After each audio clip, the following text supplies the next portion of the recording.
দীর্ঘ 25 বছর ধরে সিপিএম ছিল, রাস্তা হয়নি। এখন বিজেপি সরকারকে এনেছি আমরা অনেক পরিশ্রম করে, এখন আমাদের রাস্তা হয়নি। আগামী দিন আমরা রাস্তাঘাট অবরোধ করতে যাব বা ইলেকশনে ভোট বয়কট করে দেবো। এলাকার লোক, পুরা পাড়ার লোক, আমাদের এলাকার লোক, আমরা আর ভোট দিতে যাব না কাউকে, কোনো সরকারকে ভোট দেবো না।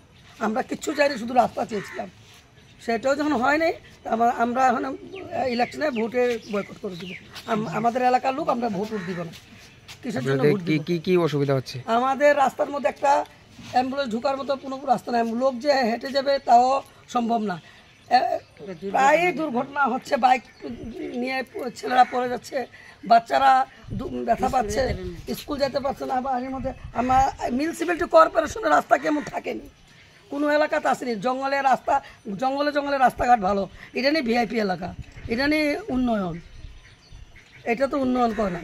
যাই যার মধ্যে এলাকার মধ্যে মিউনিসিপ্যালিটি কর্পোরেশনের মধ্যে যদি রাস্তা না থাকে, তাহলে এটা কেমন উন্নয়ন? এইটাই সরকারকে জানাতে চাই, আমাদের মুখ্যমন্ত্রী, প্রিয় মুখ্যমন্ত্রীকে জানাতে চাই, সবাইকে জানাতে চাই। আমাদের কাউন্সিলর আসেই নাই এলাকা, আমরা ইলেকশনে ভোটে পাস করেছি আর আসেই নেই, কোনো খোঁজ খবর নেয় না আমরা কি হালে আছি। এইটাই আমার বক্তব্য। রাস্তা নিয়ে আপনাদের কি সমস্যা?